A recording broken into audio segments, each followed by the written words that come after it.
I stood at the stove, stirring the locro in the big pot, listening to the floorboards creak behind me under Milagros's feet. My daughter had been walking around my kitchen for half an hour, peering into the pots, wrinkling her nose and sighing. Sunday dinners had become a tradition for us since my husband died 7 years ago. At the time, I thought it would help us stay close. Now every Sunday was a test of my patience. "Mom, have you thought about changing this stove?" Milagros tapped her fingernail on the enameled surface. "It's been there since the last century." I remained silent as I added the sliced pumpkin to the pot. I inherited the stove from my mother-in-law, and it worked well. Changing it because my daughter didn't like the color seemed like a stupid waste of money. "And Facundo has a friend at work who sells new stoves," Milagros continued, sitting back in her chair and putting her leg over his. "He says he can give me a good discount." I turned to look at her. Her daughter was sitting in her best dress, a blue one with tiny florals that she wore only on special occasions. She had styled her hair and even put on lipstick. She looked beautiful, but there was a kind of impatience in her eyes, as if she were waiting for the right moment to have an important conversation. "I like my stove," I said, and went back to cooking. Facundo appeared in the kitchen doorway, scratching his belly through his shirt. My son-in-law always came to my house as if it were his own place, kept his shoes on in the hallway, sat in my husband's chair, turned the TV on full volume. Milagros never admonished him. "What's up, mother-in-law?" Facundo sat down at the table and reached for the bread. "Something smells good." "I'm making locro," I replied, arranging the tomato salad on plates. "We'll have to wait about 20 minutes. "We're not in a hurry, are we, Melia?" Facundo winked at his wife. "We don't have any plans today." Milagros smiled nervously and started going through the napkins on the table. I saw her glance meaningfully at her husband a few times, but he seemed preoccupied only with the bread and butter. When we sat down at the table, I poured the locro onto plates and served the corn tortillas I had baked that morning. For the first few minutes we ate in silence, with only the clatter of spoons on porcelain and the ticking of the wall clock. Then Milagros put away her spoon and sighed. "Mom, did you know that our neighbor Ramirez was evicted from his apartment last week?" I nodded. News traveled fast in our town, especially bad news.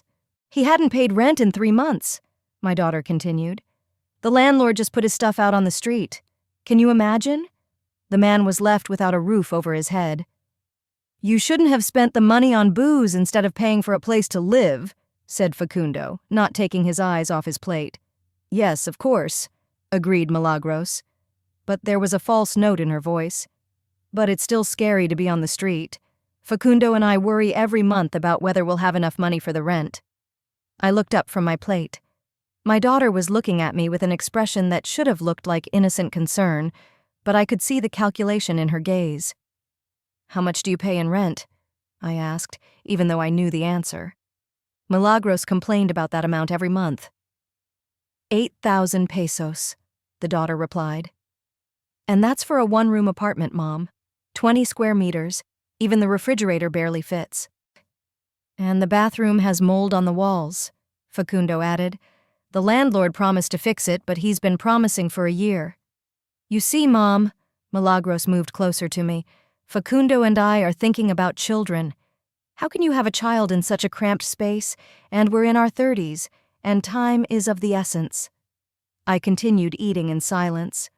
My daughter talked about grandchildren regularly, but only when she needed something.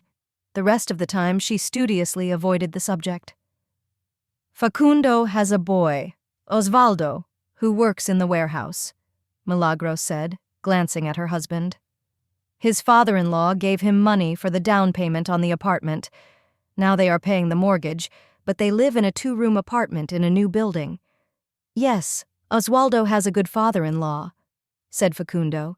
"He understands that the children need help. How are they going to save for a place to live on their own? Salaries are small, prices are rising." I took a sip of water and looked at them. They were both sitting with their eyes down, but I could feel the tension in the air. They were waiting for my reaction. "How much money did Osvaldo's father-in-law give?" I asked. $15,000, Milagros answered quickly. "It's a lot of money, of course, but Osvaldo and his wife are happy now. They have their own corner, they can plan for the future. $15,000. I mentally counted my savings. In the 7 years since my husband's death, I had saved every peso, denied myself everything. I had $12,000 in the bank, the result of years of austerity. That money was supposed to be my old age safety cushion. "Mom, you're thinking about something," Milagros said. "I'm thinking about what you're saying," I replied. "I know it's hard for you in rented accommodation." "We're not asking for money, Mom," I said hurriedly. "We're just sharing what we're going through. You're the only person who understands us." But I saw her eyes light up when she said those words. Of course they asked for money. This whole conversation had been prepared in advance, from the story about Ramirez's neighbor to the story about Happy Oswaldo. We finished our meal in relative silence. Facundo asked for more and ate another portion of locro, praising my cooking. Milagros helped me clear the table, washed dishes, and talked about her job at the supermarket. But I sensed that both of them were still waiting to continue the conversation about housing. As they got ready to leave, Milagros hugged me on the doorstep. "Thank you for dinner, Mom. I miss home-cooked meals so much." "Come back next Sunday," I said. "I will," my daughter promised. "And think about what we talked about. About housing, I mean. Maybe there are some options to help us." I walked them to the gate and went back into the house. The kitchen still smelled of locro and fresh scones, but I was in a bad mood. Once again, my daughter was trying to extort money from me, and she was being sly, not asking for it directly, but by innuendo and pity. At 7 in the evening, I met Remedios and Dolores at the Las Flores Café in the main square. We sat at our usual table by the window and drank coffee with media lunas. Remedios, as always, was full of news and gossip. "Have you heard about the mayor's wife?" she asked, leaning across the table to us. "They say she bought a new car for $20,000. Can you believe it? And people in the city are out of work." "Remedios, don't gossip," Dolores told her gently. "Better tell me how things are going at the butcher shop." "There's nothing to tell," Remedios waved her hand. "People buy meat only on weekends. On weekdays I sell 1 chicken a day. The crisis, you know." I listened to their conversation and thought about Milagros's words. $15,000 for the down payment, almost all of my savings. What if my daughter is right? What if I really should help her get back on her feet? "Esperanza, you look sad today," Dolores said. "Is something wrong?" I told my friends about the dinner conversation, how Milagros and Facundo were complaining about the rented apartment and hinting at help.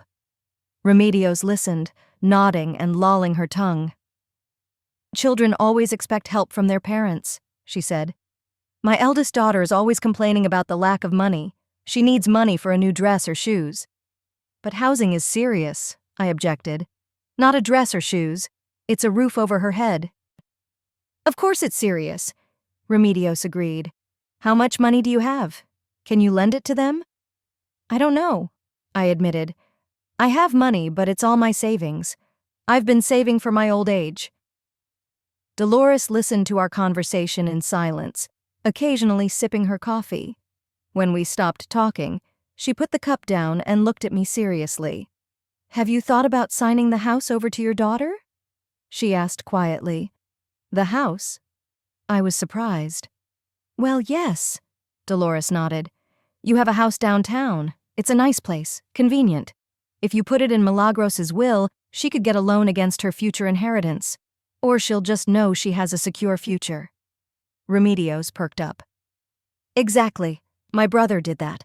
Signed the apartment over to his son, and he was able to get a big loan from the bank. Now he has his own store." "But I'm still alive," I said. "I need the house for myself." "It's not about giving it away now," Dolores explained. "It's about making a will. Milagros will know that when you die, the house will go to her. It would give her peace of mind." I thought about it. The house was indeed my most prized possession. It was small but sturdy, with 2 bedrooms, a living room, and a kitchen. The lot was small but well maintained. It would still go to Milagros when I died. I had no other heirs. "You know what?" Remedios said. "Lend the kids some money. Let them make a down payment and then pay you back every month. You'll help them, and you won't lose your money." And if they don't? I asked. What do you mean they won't pay you back? Remedios was indignant. They won't give it back to their mother? You don't say. Esperanza Riquelme shook her head. Borrowing money is always a risk, even if we're talking about her own children. But a will is different. You remain mistress of the house during your lifetime, and your daughter gets certainty for the future. We sat in the cafe until 9 in the evening, discussing different options. Remedios was inclined to lend the money, and Dolores insisted on a will. I listened to them and tried to figure out what was right. As we were leaving, Dolores took me under her arm. Think about the will, she said. The house is the surest thing. You can spend the money, but the house stays, and Milagros will get a lot more than that $15,000. I walked home through the dark streets and thought about my friend's words. The house was indeed worth more than $15,000, a lot more. Maybe Dolores was right, and a will was the best way to help her daughter. All week, after talking to my friends, I couldn't find my place. Dolores's words about the will were on my mind from morning till night. Lying in bed, I imagined Milagros's face when she learned of my decision. She'd be happy, hugging me, telling me I was the best mother in the world, and maybe even cry with joy. Monday morning, as I cleaned my classrooms at school, I thought about how much my house might be worth. The building is old, built back in the 50s, but it's strong. The foundation is stone, the walls are thick, and the roof has been recently re-roofed. The neighborhood is good, the center of town near the square, stores, bus stop. Houses like this are expensive now, definitely more than $15,000. On Tuesday, wiping the boards in math class, I remembered how we bought this house with my husband 27 years ago. We were young then, full of plans and hopes. My husband worked as a mechanic at a factory, and I was a technician at the same school. We didn't have enough money, we took a loan from the bank, and every month we paid half of our salary. But we were happy. We had our own house, our own plot, our own place in life. And now this house could be the beginning of a new life for Milagros. She will be able to live in peace, knowing that she has a secure future. Maybe even decide to have a baby. And I'll be a grandmother, babysitting my grandchildren in the same house where their mother grew up. On Wednesday, I went to the notary's office on San Martin Street. The notary, a gray-haired man with glasses, explained to me the procedure for making a will. The document can be drawn up in two ways: an open will, which is read in the presence of witnesses, or a closed will, which is given to the notary in a sealed envelope. What do you recommend? I asked. If there is only one heir and you trust him completely, an open will is better, answered the notary. The procedure is simpler, and there will be no disputes later. He showed me a sample document, explained what information should be specified. The cost of the service was not that much, 300 pesos for the will plus the state duty. I wrote down the address of the office and the hours of operation. On Thursday night, I sat at the kitchen table with a pen and a piece of paper for a long time, drafting the will, writing and crossing out and starting over. I wanted it to be correct according to the law without mistakes. In the end, it was short and clear. I bequeath the house I own, located at 17 Moreno Street, to my daughter, Milagros Vargas. On Friday after work, I went to the notary again, showed the draft. He approved the text, said it was well done. We agreed to meet on Monday to finalize the documents. The weekend passed in reflections and doubts. It seemed to me that I was making the right decision, then began to overwhelm me with anxious thoughts. What if Milagros sold the house right after I died? What if she moved to another city and I was left alone? But then I remembered what my daughter had said about the children, about them needing their own place, and my doubts receded. On Saturday morning, I cleaned the house and imagined how my grandchildren would run around here. In the children's room, which now serves as my pantry, I will put a crib and a table for games. In the garden, I can build a swing. And in the living room in the evenings, we will gather as a family, me, Milagros, Facundo, and the children. On Sunday afternoon, I called my daughter and invited her to tea on Wednesday night. I told her I wanted to talk about an important matter. Milagros was immediately interested and asked me what it was about, but I said I would explain everything when I met her. I wanted to keep the intrigue alive, to make the moment special. On Monday, I went to the notary and officially formalized the will. The procedure was simple. The notary read the text aloud. I confirmed that it was my will and signed it. The notary's secretary acted as a witness. One copy of the will remained in the archives of the office, the second I received in a beautiful folder with a seal. On Tuesday, I bought a bagel cake at the pastry shop. Milagros's favorite childhood treat. I also bought an iced tea, which I didn't usually buy out of economy. I wanted everything to be festive. I set the table in the living room by 6 p.m. on Wednesday. I put the best set, which I got only on big holidays, and lit candles. On the dresser, I laid out the papers, the will in a folder and the certificate of title to the house. Everything had to look official and meaningful. Milagros arrived exactly at 6:30. She was wearing the same blue dress with florals as the previous Sunday, her hair styled again.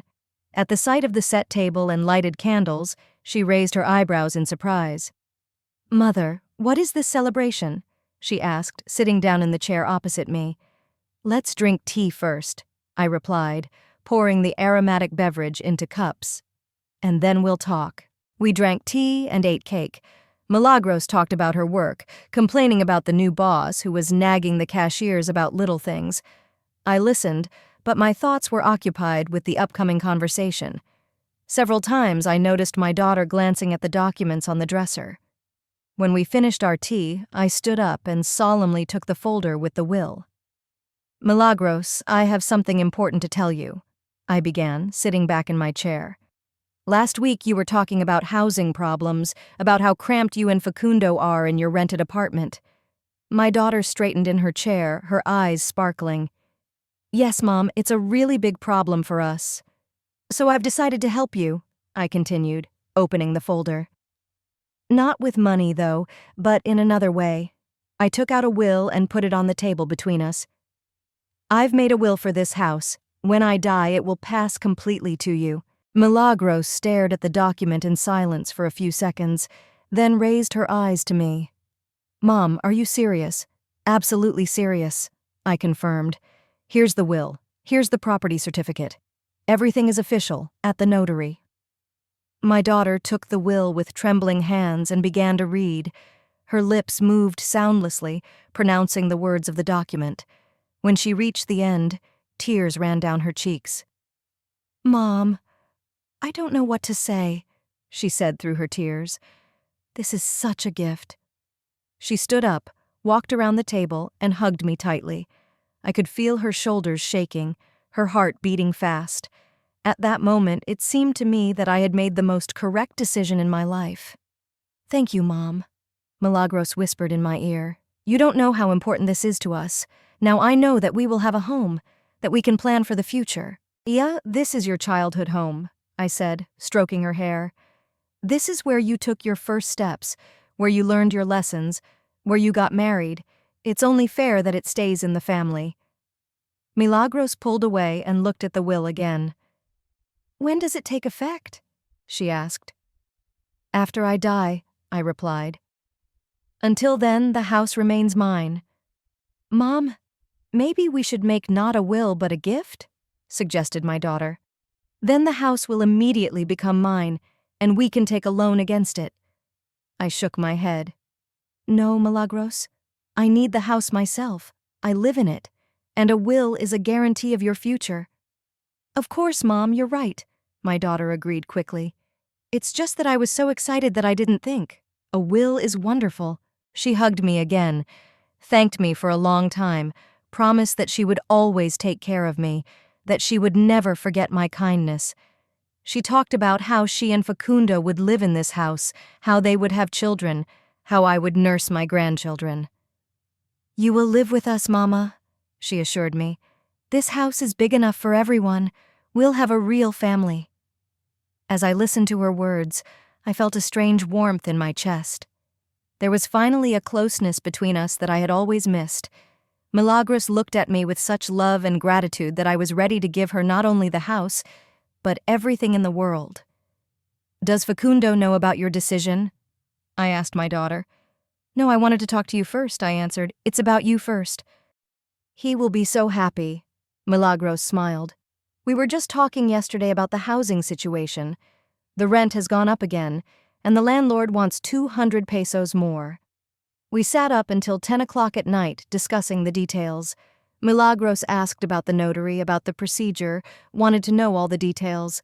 I told her how I had made my decision, how I had consulted with my friends. My daughter listened attentively, nodding and smiling from time to time. When she was about to leave, she asked me to show her the documents again. She scrutinized the will and wrote down the notary's information in her notebook. "For Facundo," she explained. "He'll want to know everything." After I walked my daughter to the gate, I stood in the yard for a long time, looking at the stars. I felt light and calm. I had made the right choice, helped my daughter, secured her future. Now Milagros could not worry about housing, plan a family, have children. When I went to bed, I imagined our future life. Milagros and Facundo would move in with me after I died, but maybe even sooner if it became too difficult for them to rent an apartment. There will be children's voices in the house, grandchildren playing in the yard, and I will be there to help my daughter, to share my experience, to rejoice in family happiness. On Thursday morning, going to work, I felt like a different person, as if a heavy weight had fallen off my shoulders. Now, I was not just a single mom saving money for my old age, but a wise woman thinking about the future of her family. The house my husband and I bought with such hopes would serve the next generation of our family. The 3 days after our conversation about the will passed like a blur. I went to work with a light heart, cleaning classrooms and thinking about how I had done the right thing. Colleagues noticed my good mood and asked what was wrong. I just smiled and said I was just glad spring had arrived. On Thursday evening, I was sitting in the kitchen, drinking tea and reading an old magazine, when someone knocked on the wicket. It was 10:30 on the clock, a little late for a visit. I looked out the window and saw Milagros and Facundo. They were standing at the gate with large bags and some boxes. Their faces were both grim. I opened the door and they walked silently into the house, dragging their things behind them. Milagros looked tired, her hair disheveled, her dress stained. Facundo was carrying 2 large suitcases and several cardboard boxes tied with string. "What happened?" I asked, as I helped them carry the things into the hallway. "We've been evicted," Milagros answered briefly, sinking into a chair. "The landlord came in this morning with 2 big guys and told us to pack up." "Evicted how?" I didn't understand. "For what?" "For non-payment," Facundo mumbled, wiping the sweat from his forehead. "He said we hadn't paid for 2 months, but we did pay, just a week or 2 late." Milagros pulled a crumpled piece of paper out of her purse and showed it to me. "Here's the notice to terminate the lease. Gave us until tonight to pack. We didn't know where to go, so we came to you." I took the paper and tried to make out the text. The legal terms were confusing to my eyes, but the essence was clear. The lease agreement was unilaterally terminated for systematic violation of payment obligations. "But why didn't you pay on time?" I asked. "Where would I get the money from?" Milagros replied irritably. "At Facundo's salary is delayed. At me in the supermarket did not give a bonus. We promised the owner we'd pay him next month and he didn't want to wait." Facundo nodded, confirming his wife's words. "Greedy old man. He says the apartment could be rented out for a lot of money and we're just taking up space." I looked at their belongings scattered in the hallway. Cardboard boxes, worn suitcases, plastic bags of clothes, all their possessions fit into a few containers. "Well," I said, "you'll stay the night. There's a sofa in the living room, and I'll make up a bed for you there." "Thank you, Mother." Milagros smiled tiredly. "We'll start looking for a new place tomorrow. It won't take long." I took the bedding out of the closet, spread out the couch in the living room. Milagros and Facundo moved their things in silence, stacking them in the corner. I made them tea and offered them something to eat, but they refused, saying they were tired. "Good night," I said, going to my bedroom. "Good night, Mom," Milagros replied. "And thank you again. You really helped us out a lot." I went to bed, but I couldn't sleep for a long time. I could hear muffled voices behind the wall. My daughter and son-in-law were talking quietly about something. Sometimes separate words could be distinguished: money, work, apartment. It was clear that they were discussing their plight. I felt sorry for them. The young people were left without a roof over their heads, with their miserable belongings. It's good that I made a will. Now Milagros knows that she has a future, a house that will be hers when I die. It's sure to give her strength in a difficult situation. In the morning, I woke up to the sounds of fiddling in the next room. Someone was moving furniture, dragging something across the floor. I glanced at the clock, 7 in the morning, early for such noisy business. I got up, threw on a robe, and walked out into the hallway. The living room door was open, but Milagros and Facundo weren't there. The couch stood folded, the linens neatly folded on the armrest. I went outside and returned 10 minutes later. By now, there were voices coming from my bedroom and the sounds of things moving. I pushed open the door of my room and froze on the threshold. Milagros was standing by my closet, moving my clothes into a cardboard box. Facundo was dragging their suitcase to the window. On my bed were their belongings, Milagros's dresses, Facundo's shirts, some books and knickknacks. "What are you doing?" I asked. Milagros turned to me. There was no embarrassment on her face, just a businesslike expression. "We're moving to a normal room," she said as she continued folding my clothes. "The living room is uncomfortable. The couch is hard. There's not much room." "But this is my bedroom," I objected. "I sleep here." "Mom, we need to talk," Milagros said, setting the box aside. "Sit down." She pointed to a chair by the dressing table. I sat down, not realizing what was happening. Facundo stood behind his wife, crossing his arms over his chest.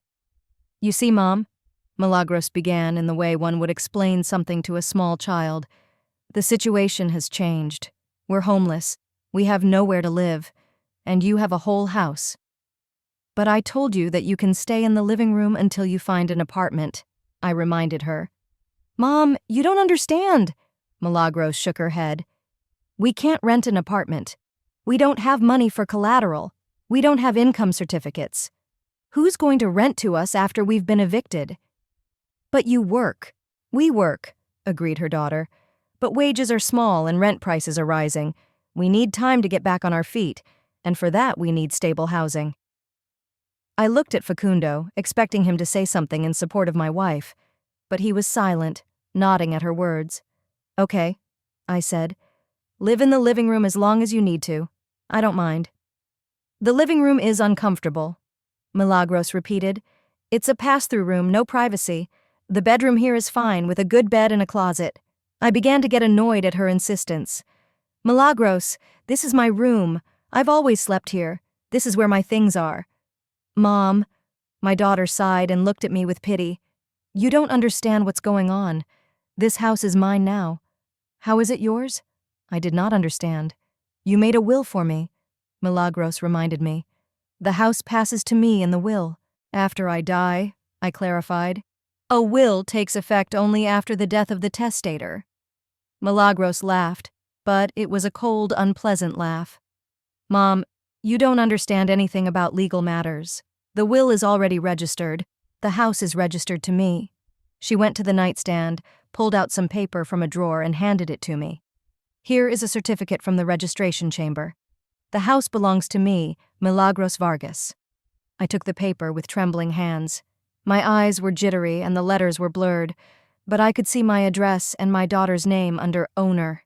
"It can't be," I whispered. "A will. It's only after death." "Mom, stop it," Milagros said sharply. "It's already done. The house is mine, and I have the right to dispose of it as I wish." I looked at her and didn't recognize my daughter. Milagros's face was hard, alien. Her eyes looked cold, without a shadow of sympathy. "But where will I live?" I asked. "I don't know," she shrugged. "It's not my problem. You can rent an apartment. You can move in with one of your friends." "Milagros, wake up," I tried to get through to her. "I'm your mother. I gave birth to you, raised you, worked my whole life for you. And I'm grateful to you," my daughter replied indifferently. "Thank you for the house. It's a welcome gift." I felt the world collapsing around me. This couldn't be real. My own daughter, whom I had breastfed, whom I had read stories to, whom I had treated for childhood illnesses, was kicking me out of my house. "Milagros, daughter." I tried to take her hand, but she pulled away. "Let's be calm. There's something wrong with the paperwork." "Everything is right with the papers," Facundo intervened. "Your daughter is the mistress of the house now, and you're not here. His voice sounded threatening. I was afraid of my son-in-law for the first time in all the years I'd known him. He stood over my chair, broad-shouldered, tall, with a hard face. "Pack your things and leave," he continued. "Don't take too long." "This is my home," I objected weakly. "I've lived here for 27 years. "Lived here," Milagros corrected. "We live here now." She started moving my clothes back into the box. She did it methodically, unhurriedly, as if she were doing normal housework. "I don't have money for a rented apartment," I said. "Where am I going to find a place to live overnight?" "That's your problem." My daughter turned away. "You're a grown man. You'll figure it out." I sat on a chair and watched them in my bedroom. Facundo opened my closet and began hanging up his shirts. Milagros laid out her makeup on the dressing table. They acted as if I had already left. "Give me at least a few days," I asked. "I'll find a place to live, but not tonight."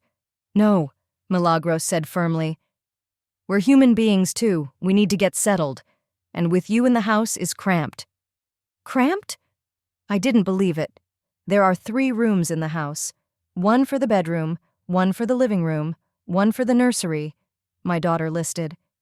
"We need to have children, not old ladies." Those words hit me like a slap in the face. "Keep old ladies." I had become a burden to my own daughter, an extra mouth. I got up from the chair and walked to the closet to get my things. Facundo blocked my way.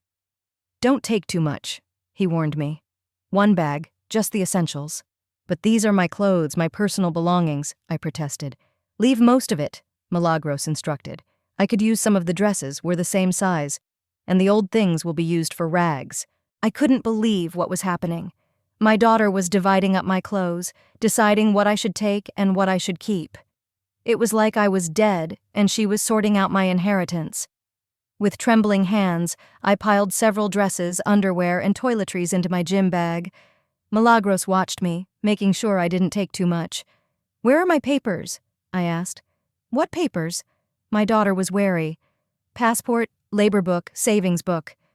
"Documents on the house you leave here," said Facundo. "They are not yours now." "I'm asking about personal documents," I clarified. Milagros reluctantly allowed me to take my passport and savings book. She told me to leave the other papers for later. As I packed my bag, my daughter looked at her watch. "It's 9 o'clock in the morning," she said. "It's time to do the honors."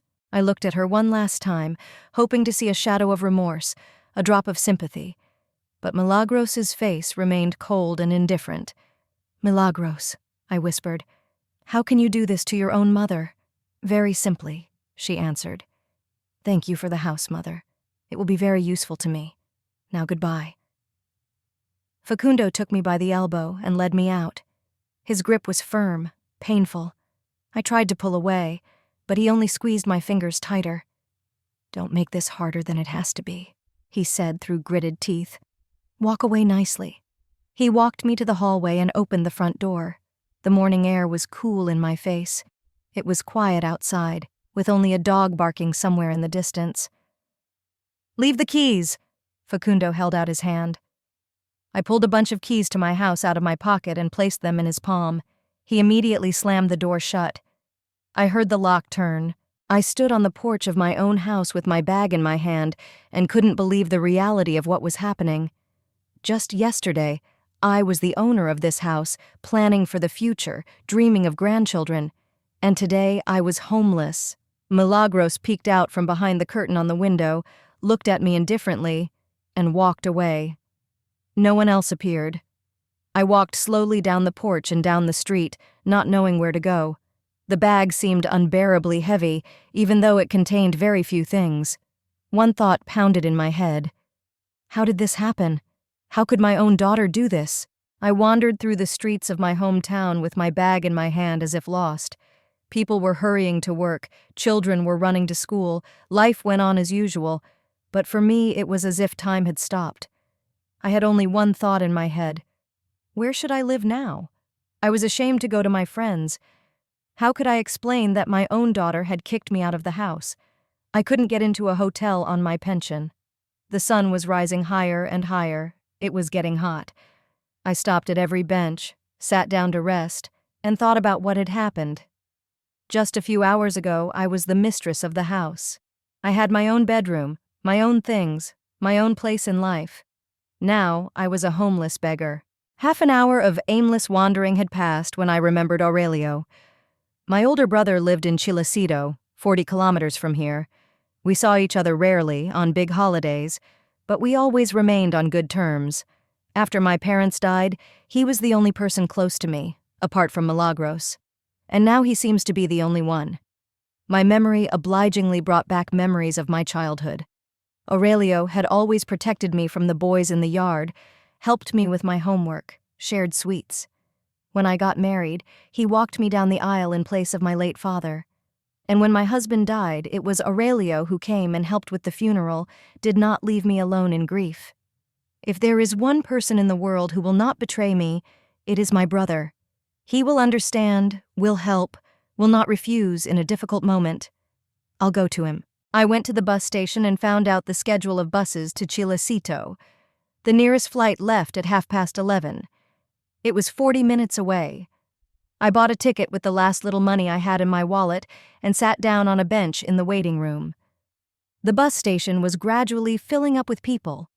Buses were coming and going. Routes were announced over the loudspeaker. Around sat the same passengers with bags and packages. An elderly man was reading a newspaper. A woman with a child was eating sandwiches. A young guy was listening to music on headphones. All of them were going somewhere on their business. All of them had a goal, plans.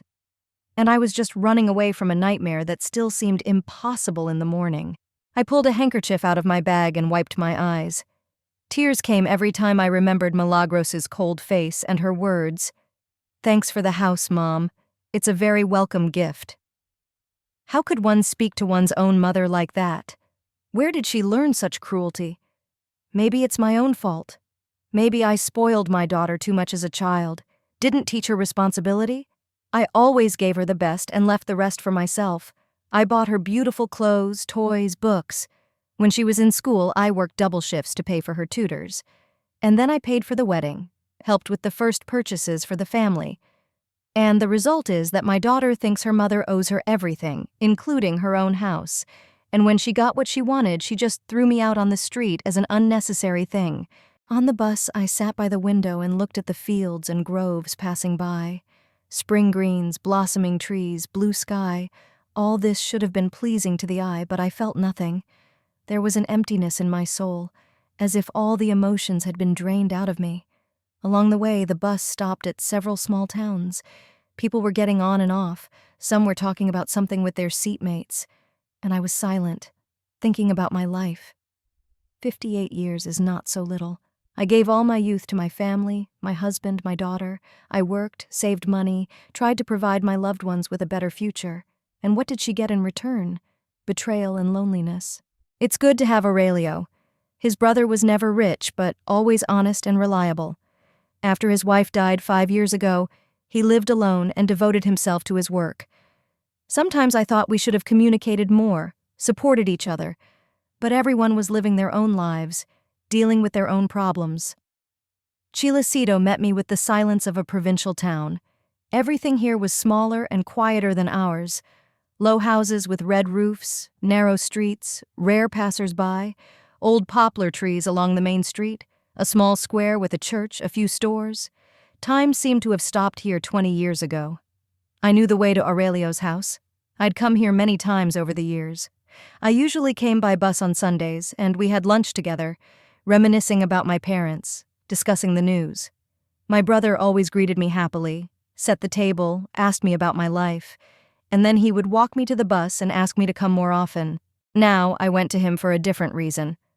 Not for a visit, but for help, like a homeless relative with nowhere else to go. My brother lived on the outskirts in a small house with a workshop. He worked as an auto mechanic, repairing the locals' cars. He spent his whole life with his hands in oil, but he was an honest worker, never cheated anyone, kept his word. Customers respected him, trusted him with expensive cars. When I approached the house, I could hear the sounds of work from the workshop, the clatter of a hammer, the whirring of a drill. Aurelio was repairing something, unaware of what was happening in my life. I knocked on the workshop door. From under the hood of an old pickup truck, my brother's graying head appeared. Esperanza? He was surprised, wiping his hands with a rag. What are you doing here? Did something happen? Aurelio was 3 years older than me, but he looked his full 61 years. His face weathered and wrinkled, his hands calloused, black under his fingernails. He was dressed in old overalls, covered in oil stains, but his eyes were kind, attentive, the same as in my childhood. When he saw my face, he knew at once that things were bad. "Can I come in?" I asked him. "We need to talk." Of course," my brother said, putting away his tools. "Come inside. I'll just wash my hands." He led me into the small kitchen and sat me down at the table. Aurelio's house was modest but clean and cozy. On the walls were pictures of our parents, of us as children, of his late wife, Dolores. On the windowsill were pots of geraniums, which he watered and cared for himself. "Would you like some tea?" suggested his brother, putting the kettle on the stove. "Or coffee? I have good coffee. A neighbor brought it from the city." "I'll have tea," I nodded. Aurelio was fussing over the stove, pulling out cups and cookies. I could see him sneaking glances at me, trying to figure out what was wrong. There was worry written all over his face. "Esperanza," he finally said, "what happened? You look terrible. Are you ill?" "I'm not sick," I answered. "Worse." He put a cup of hot tea in front of me and sat down across from me. His hands were shaking. He must have been worried about his sister. "Tell me," he said simply. "What happened to the bag?" Aurelio asked, nodding at my luggage. "Are you going somewhere?" "On the contrary," I smiled bitterly. "I was leaving my own house." My brother set the cup down and stared at me. "What do you mean?" I started from the beginning. About Sunday dinner, when Milagros complained about the cramped apartment, about her and Facundo hinting at help with housing, about the conversation with her friends at the cafe where Esperanza Riquelme had advised them to draw up a will. Aurelio listened attentively, nodding occasionally. When I told him about my thoughts and my visit to the notary, he chuckled approvingly. "You thought right," he said. "Children do need help with housing, but there are different ways of doing it." I went on with my story, about how I had invited Milagros to tea, how I had announced the will, how my daughter had cried tears of joy and thanked her. "Well, you did the right thing," said Aurelio. "Children should know what awaits them. Milagros has always been a smart girl, probably appreciates your care." "Wait," I stopped him. "There's more." I told him about last night, about the sudden appearance of my daughter and son-in-law with their belongings, about their story about the eviction for non-payment. Aurelio frowned, but said nothing. "Strange," he muttered. "Evicted 2 months in arrears?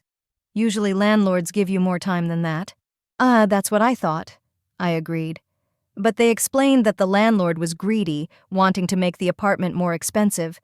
And when I got to the scene of the morning, of being kicked out of my own house, my brother turned pale and clenched his fists. "Esperanza, what are you talking about?" He looked at me incredulously. "What kind of kicking out? Milagros kicked you out, her mother?" "Kicked me out," I confirmed, my voice trembling. "They told me to pack one bag and get out. They said the house was theirs and I was no longer there." "But the will," my brother began. "They turned the will into a deed of gift," I explained. I thought I was making a will, but it turned out that I had signed a deed of gift. The house became Milagros's property immediately. Aurelio slowly set the cup down on the table. On his face was written complete bewilderment, then horror, and then growing rage. "Esperanza, are you sure you're not confused?" he asked, but not so confidently. "Maybe you imagined it. Maybe you misunderstood." "I wish I had imagined it," I replied sadly. I told him the details of the morning's scene, how Milagros had coldly explained the new rules to me, how Facundo had stood menacingly by my side, how they'd only let me take one bag of things, how my daughter said, "Thank you for the house," as if I'd given her a trinket. "Daughter of a bitch," Aurelio said through gritted teeth, and then realized it. "I'm sorry, Esperanza, but there's no other way to put it." I pulled out of my bag what documents I could grab a copy of the will and the property certificate that Milagros had shown me. Aurelio took the papers, put on his glasses, and began to read them carefully. The longer he read, the darker his face became. Several times he reread the same lines, checked the dates, studied the seals. His lips moved as he pronounced the legal terms. "Sons of bitches," he finally said quietly, but with such anger that I flinched. "What does it say?" I asked. "It says you signed the deed of gift," he said grimly.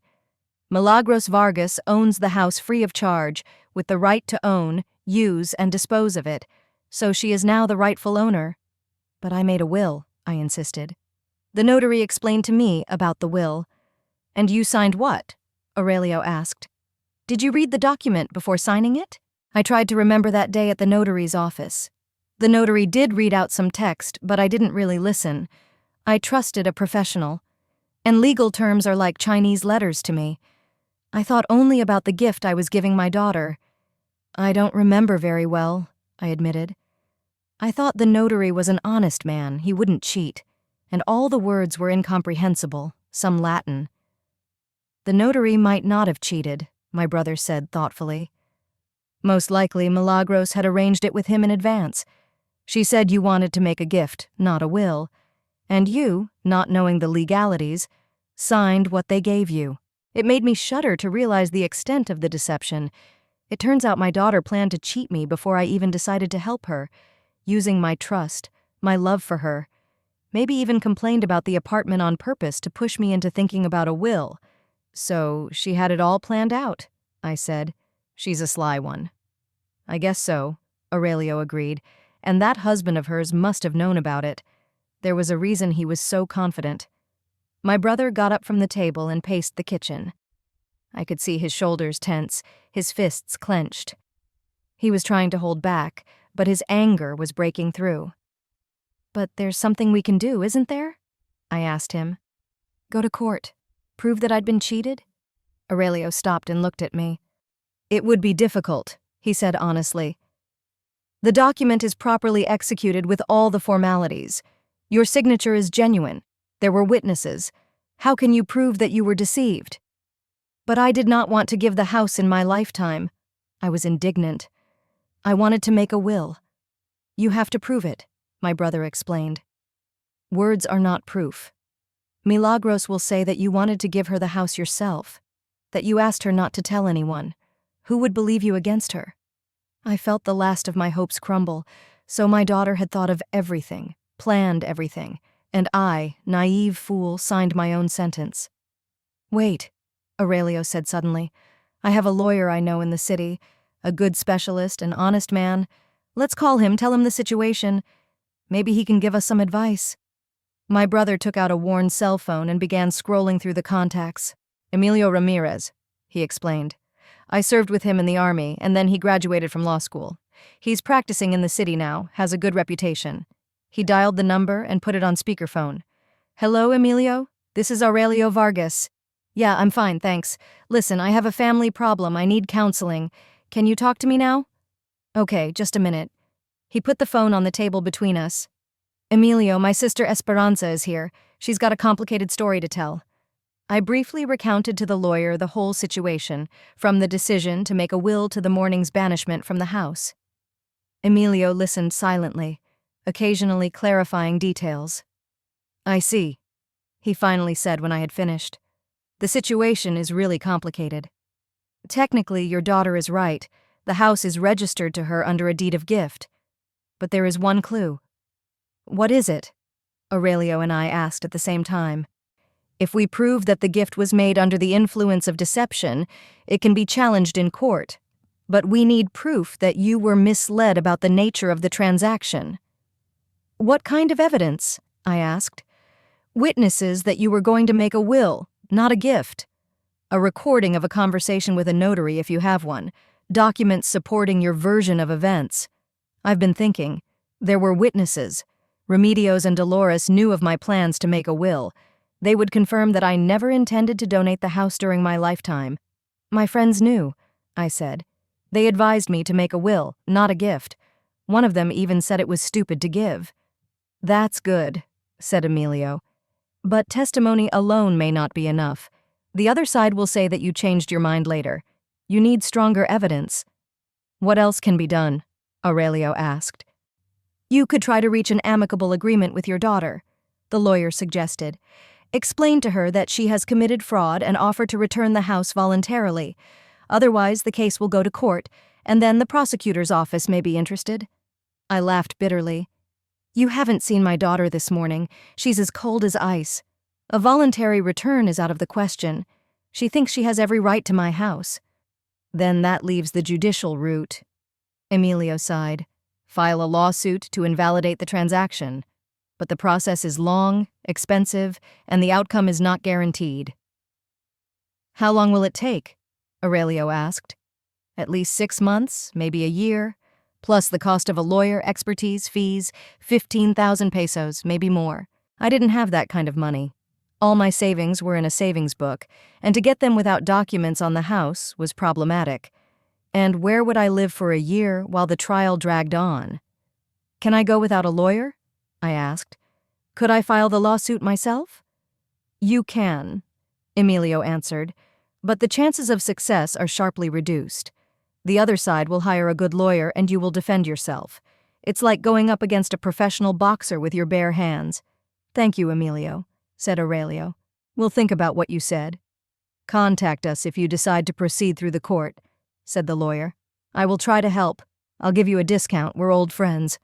Aurelio disconnected the phone and looked at me. His eyes were filled with anger. Those bastards, he said through gritted teeth.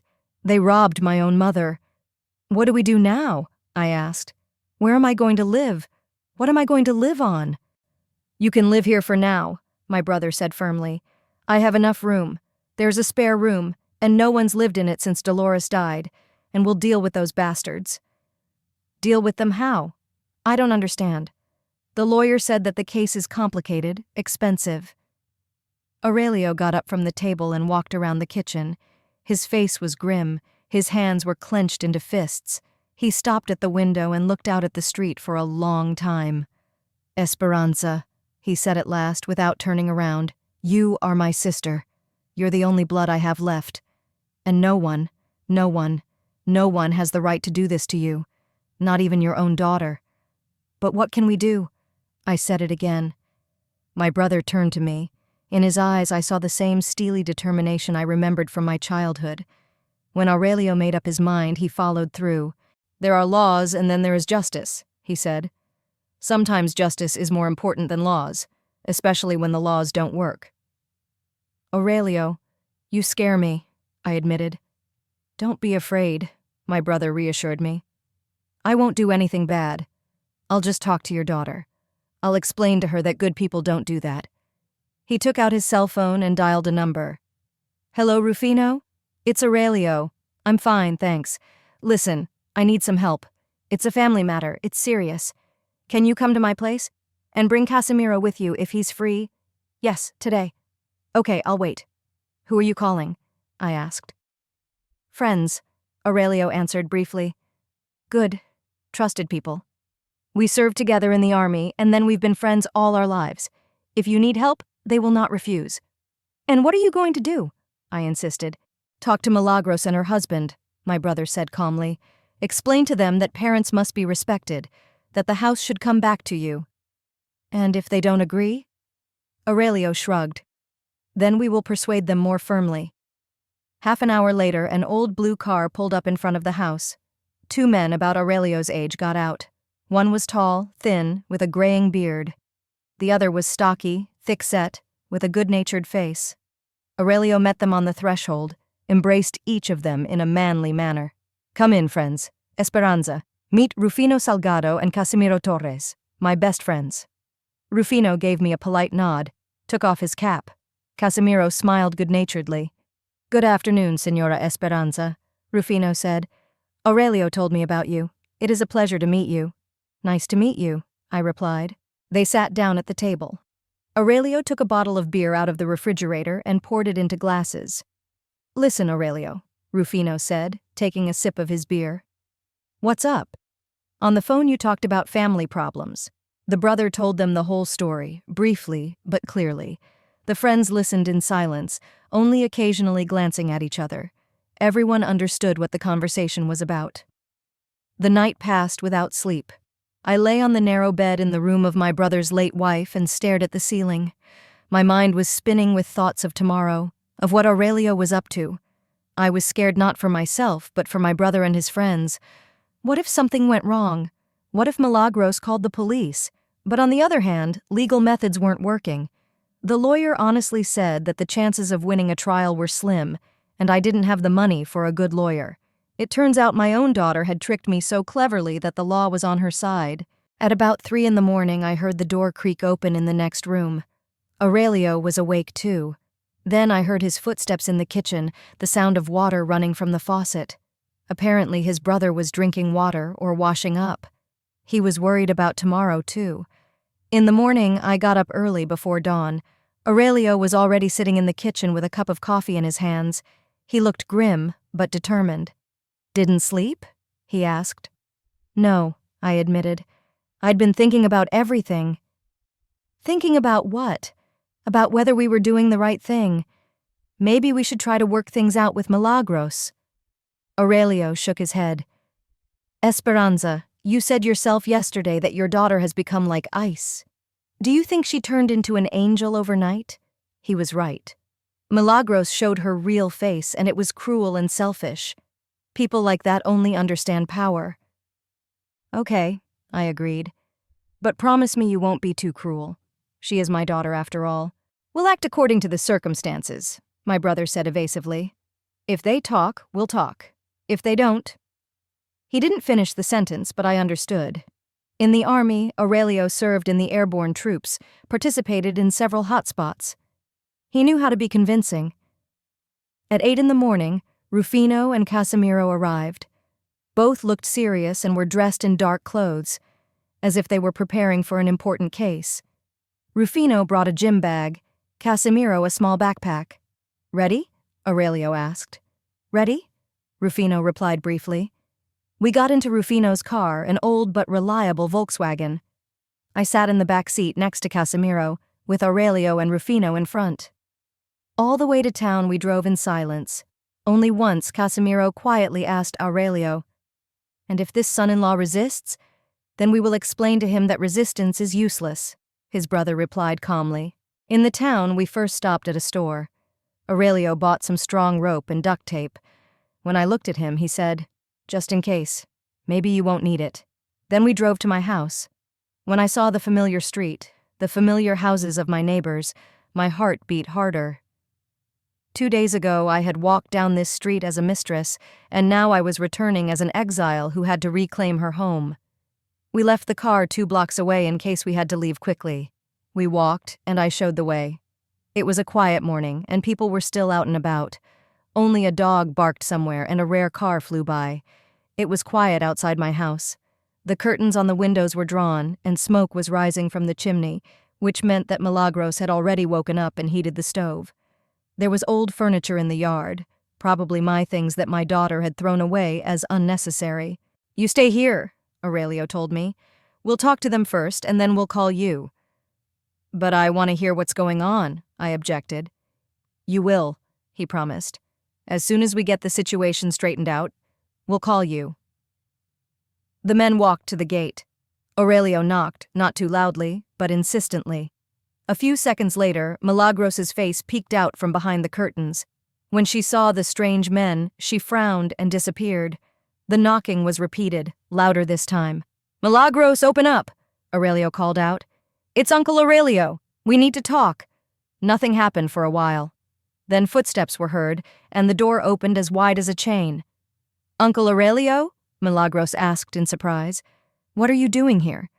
"I came to talk," replied the brother calmly. "Open the door. What is there to talk about?" The daughter was wary. "And who are these people with you?" "Friends of mine," Aurelio explained. "Good people. Open up, Milagros. This is a serious conversation." "I have nothing to talk to you about," the daughter said sharply. "Go away before I call the police." "The police?" Aurelio interjected, his voice threatening. "Why call the police? My uncle was visiting his niece." Milagros tried to slam the door shut, but Rufino quickly put his foot in the gap. The door didn't close. "Don't be like that, girl," he said calmly. "We're cultured people. We just want to talk. Get your foot out, Milagros shouted. I'll call the police.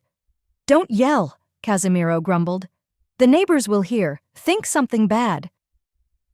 Aurelio nodded to his friends. Rufino pushed the door open and the chain snapped. Milagros jumped aside, but the men were already in the hallway. What are you doing? Screamed the daughter. This is my house! Get out! Your house?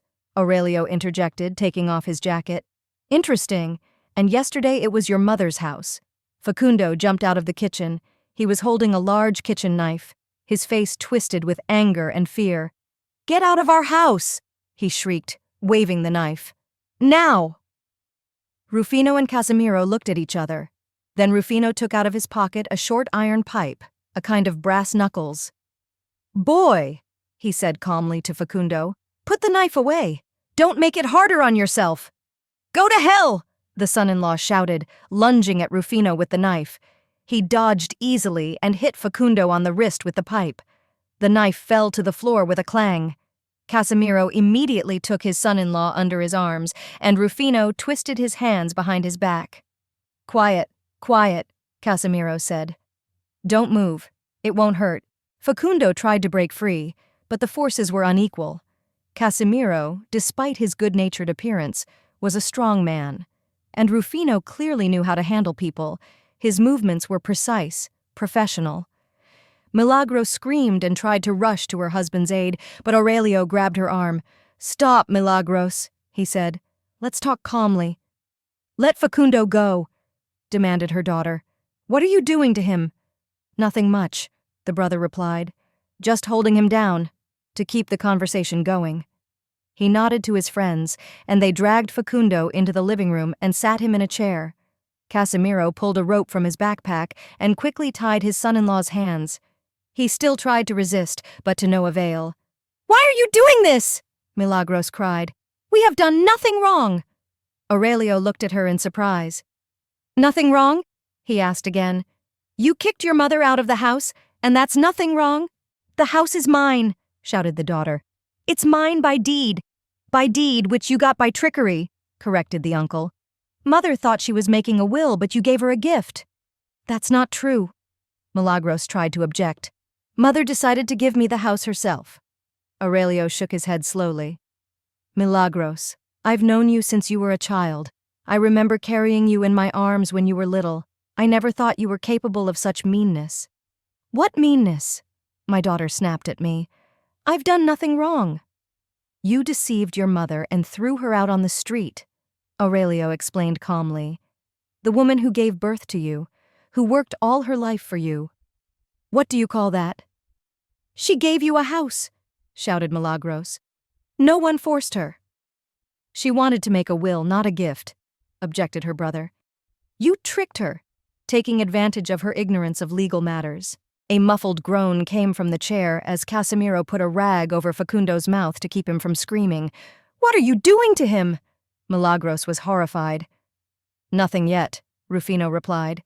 Just making sure he stays quiet. Aurelio came closer to his niece. He spoke calmly, but I could see the tension in his shoulders. Milagros, I didn't come here to punish you. I want justice. Give your mother's house back and we'll leave.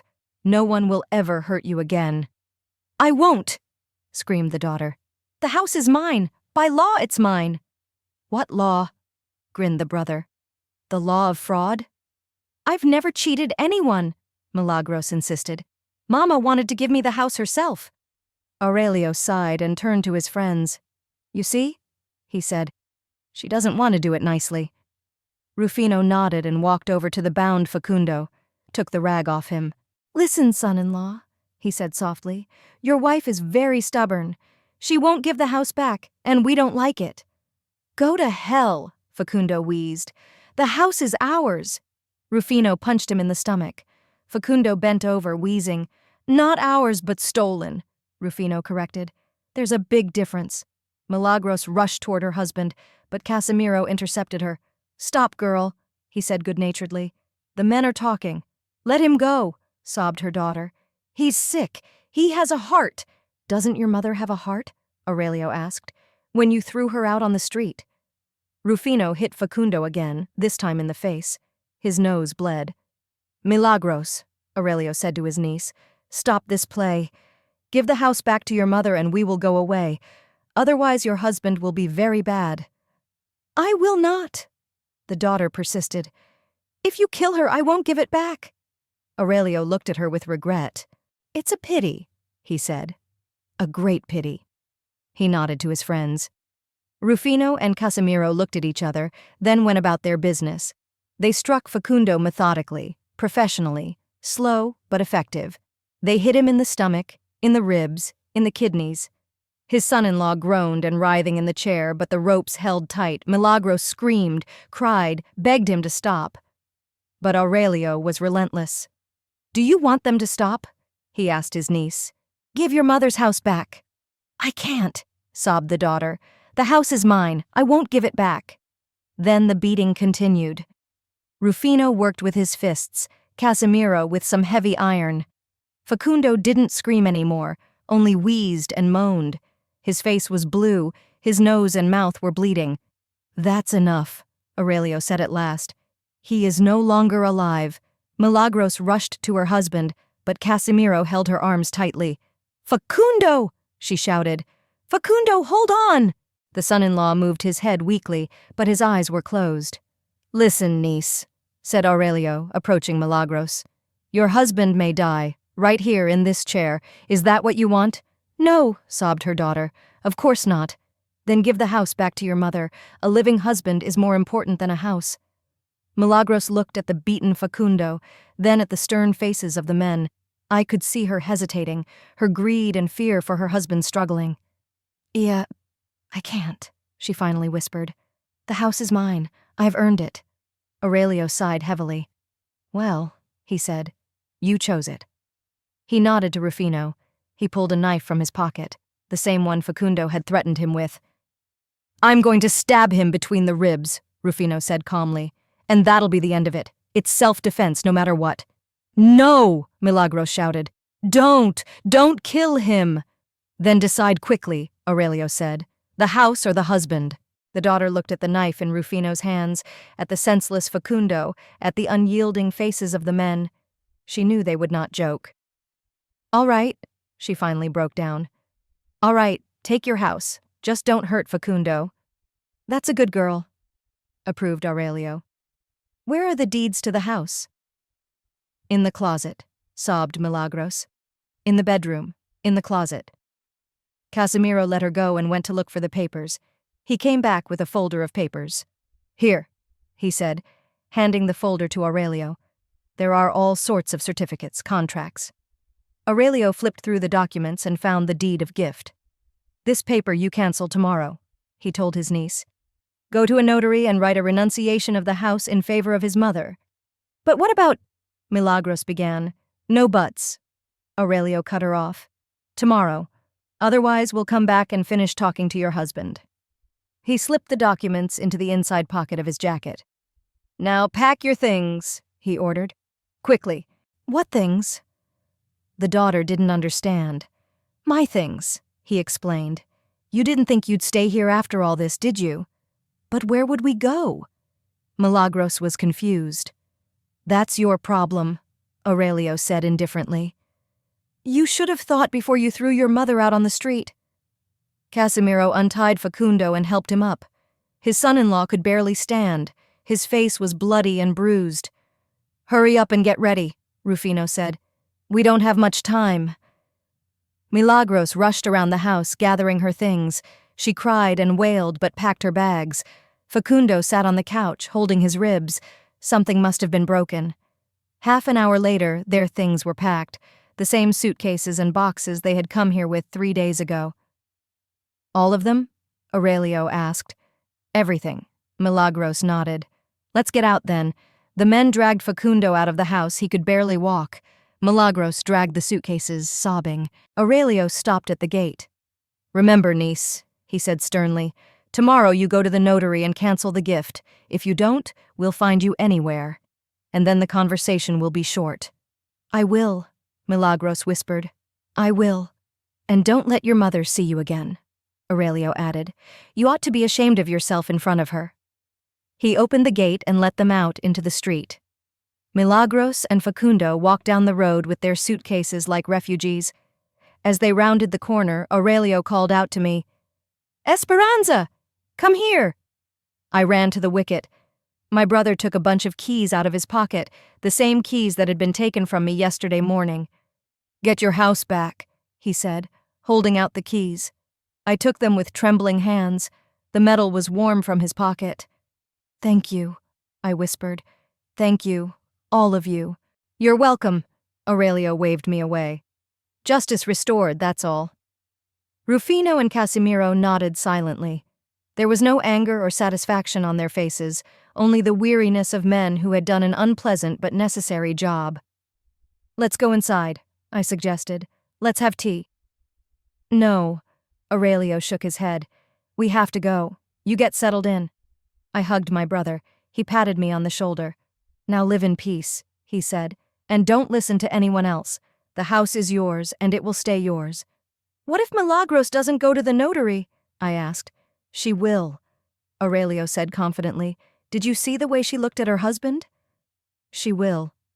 The men left, and I was alone at the gate of my house, the same house I'd been kicked out of yesterday morning. Now it was mine again. I opened the door and went inside. The house still smelled of strangers, but that didn't matter. Tomorrow I'd air it out, clean it up, and everything would be back to normal. On the kitchen table was a note from Milagros. "Mom, I'm sorry. I didn't mean to do it this way. Facundo made me do it." I crumpled the note and threw it in the trash. It's too late to apologize. Some things don't deserve forgiveness. And then I sat down in my chair, in my living room, in my house, and cried. From relief, from exhaustion, from the realization that my own daughter was capable of betrayal. But the house was mine, and that's all that matters.